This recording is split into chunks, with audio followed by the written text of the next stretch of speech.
training camp and stuff like that. Do you have certain things specific to you that you're looking for in the early days?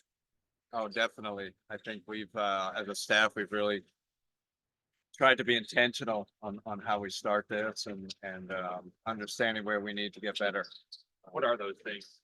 Well, I think it, first of all, keep leaning on your defensive identity. So we kind of doubled down on that today. I think the guys were expecting like all this offense and big offensive day. And I'd say, 70% of the practice is defense. So just reinforcing that's still got to be our identity.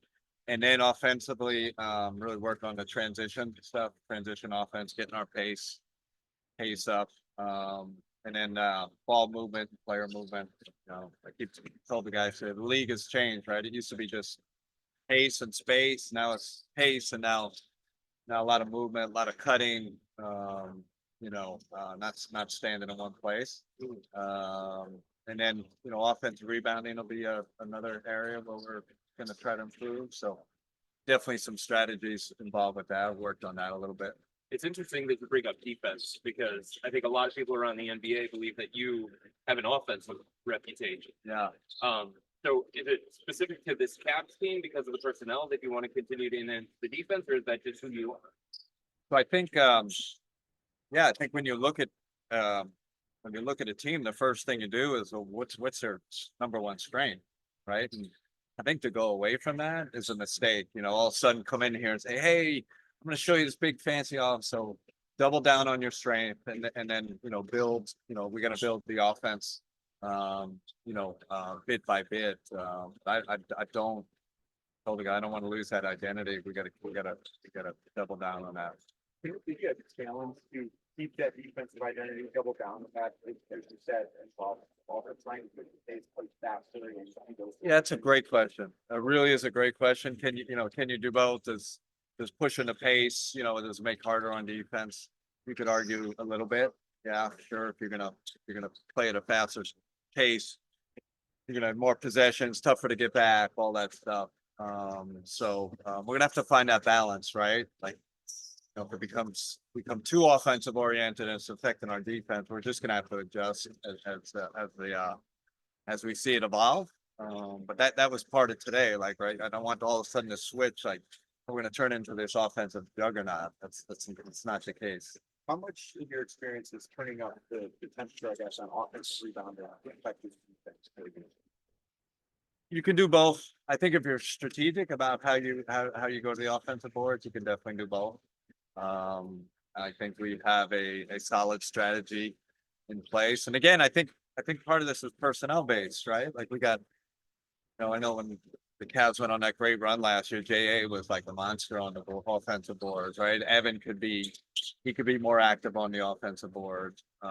Obviously Isaac, cutter, slasher, offensive rebounder. So it's good. A little bit's going to be personnel based, but you definitely have to have a strategy, and you should be able to do both. Took into it really, really early. Yeah. What any impressions and what are your expectations for Jalen Tyson? Oh man, well, he's been great in open gym, right? Really good. He seems like one of those players that's going to find a way. He does a lot of things well. Maybe not an elite NBA skill right now, but good cutter, good offensive rebounder. All those things role players do. Funny, Mark Madsen, his coach, is here today, which I love. Mark's heck of a coach, played in the NBA a long time, but he told me when we drafted him, he goes, Jalen's going to end up in your rotation pretty soon. That's how much confidence he has on him. So he's been really, really intriguing and played well the first day of camp. You brought up offensive rebounding Friday and today. Why is it so important for this team to be better? I think when you look at playoff series, a lot of times it comes down to a possession game. Possessions become really important, especially when teams know each other really well. So my experience in the league, says that it becomes a really important thing in playoff basketball. So winning that possession game, obviously it's not just rebounds, right? It's winning a turnover game, free throw game, all that. But rebounding's a big part of it. And then you can't forget too, like defensive rebounding, right? Like we've had some, issues there in the past. And now more teams are crashing. I think we all see it in the league. So we're gonna have to do it on both ends. James, please unmute yourself, ask your question. James Hill. Hey, Coach, congratulations on all of your success. Talk a little Hey, bit Jay. about the Cavs as you guys come down to Florida and get a camp in at IMG. It's a little different. A little different. I think it's for my first year, it's perfect, right? Like I'm not sure, about the players, but my opinion is it's perfect timing. Really get to kind of be with the players and our staff, quite honestly, in a closed setting. And then this facility is like magnificent. Like I heard it was nice, but it's way better than I thought. 3 courts, just a beautiful like campus setting. I'm really glad we made the choice to come down here. Coach, you have a ball club with a lot of talent. They went to the playoffs. What would you like to see to tweak this team and take it to even a higher level? Yeah, it's the small wins, right? All the stuff we were talking about, it's doubling down on the defense, incremental offensive improvements, and then, every player getting a little better, right? Everybody stepping up a little better, a little more.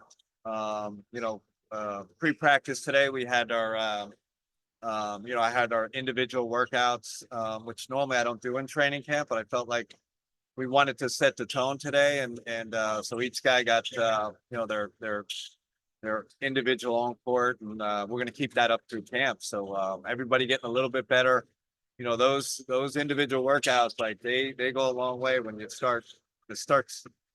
those minutes start accumulating over the season. You'll see guys start to get better. Thank you, Coach. Thank you. Evan, unmute yourself, ask your question. Hey, Kenny, hope you had a safe trip down there.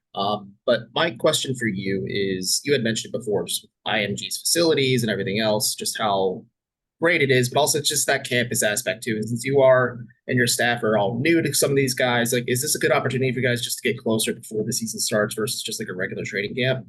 100%. Because normally if you do this at home, practice and everybody goes home. But now we're gonna have a film session tonight, where we'll all be together, and then we'll eat dinner together. Right. I feel like I'm back with the French national team, like you're just constantly with the group, but I think we need that, right?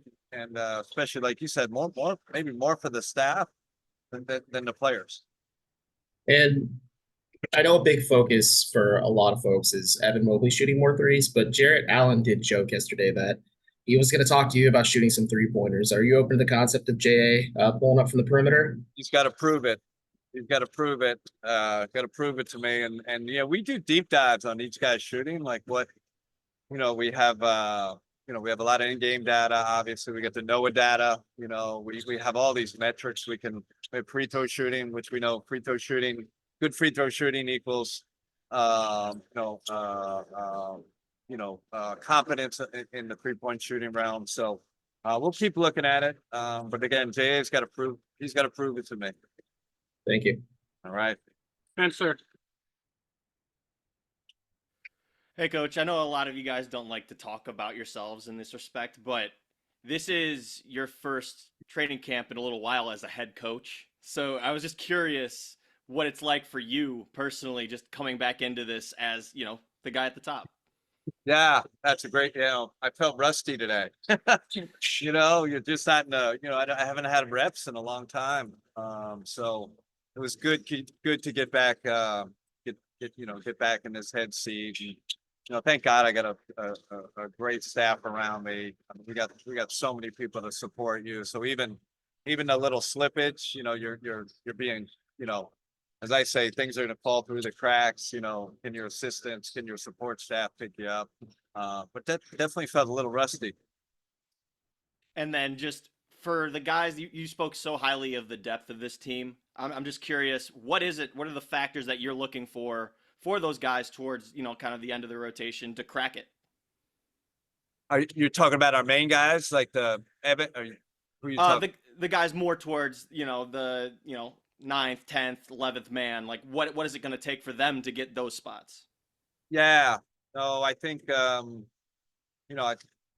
told the guys today, like one of our, part of our identity is our depth, right? And it's, first of all, giving those guys opportunities. I've always believed in playing a lot of people, giving a lot of people, opportunities, giving the bench opportunities, giving two ways opportunities. So there's going to be enough to go around when it's all said and done. But I tell you, I told one of the assistants after practice, I said, man, there's, we got a lot of rotation players. So to keep this roster, everybody happy and getting enough, minutes, communication's got to be great between me and those guys. But it's it's going to be a battle for those, those 8, 9, and 10 spots, the rotation spots. Go ahead, Ryan. Hey, Kenny. You're walking into a situation with a pretty established roster, but obviously you're also implementing some new things, some new systems. I guess as you've seen teams evolve throughout the course of a season, how do you balance, wanting immediate daily results while also understanding that maybe some patience is needed as well? Yeah, and that's, my mindset's been, this isn't an overhaul, right? We're not changing all our pick and roll coverages. I would say there's more tweaks and little things we're adjusting. So that I think it'd be a big mistake to come in here and try to do too much. So that's part of part of my job, a part of our staff's job is to really lean into the good things that this team has done, and then give little tweaks here and there, little pushes here and there. But that's it's a challenge, right? Because you have your system, the way you've done it in the past, and the way you've seen it with Golden State and the Clippers and Brooklyn. So again, I'm leaning into what these guys do well right now, and then tweaking the stuff I think we can get better at. Okay, we're gonna go with the last two here in person, Chris and Danny. Kenny, going back to defense. Yeah. What specifically do you use to quantify defensive success? Defensive efficiency rating, yeah, and not only in not only from a team aspect, but also individuals. So you can see people's individual defensive ratings. So that's, now look, I always look at the team metrics, obviously, but then from individual, we'll do the same thing. That's a big part of player development, right? Like, where does the guy rank in on-ball pick and roll defense? What percentile is he in as in his position? So we have all that data. It's a great way to deep dive into your defense and offense, quite honestly. So, And do you have specific principles that you're trying to instill in the guys, like no middle? yeah, low corner three? so we, shot profile is a big one, but we have our KPIs, our key performance index, stuff that we're emphasizing. And we started that process today. What we're looking, shot profiles obviously always number one. We've always been no rim, no paint. Like, we're protecting that like crazy. And then we're going to be a great contest, multiple effort contest team. 3-point shooting variance is like, you play a little bit of a risky game there. But again, we get great feedback from our analytics. It's good that they can tell you if you're on course or not, right? So we definitely look at all that data. With Evan, you mentioned on Friday, playmaking, Yeah. trailing and transition, a little bit of shooting as far as expanding his offensive game. He echoed a lot of that yesterday. Yeah. Is there something there that sort of takes priority for him? Is that the first thing you'd like to see? I think the rebound and push, I would say that's number one. Like, is he, rebounding, and is he, busting out more? That's busting out. Now you got your, the court space. And that's it's a little bit part of solving the bigs, kind of situation. You got one big handling, right? And you have the other big kind of in the dunk. You're kind of normal spacing, right? Does that make sense? So, but that's a big one, giving him more freedom to push the ball in transition.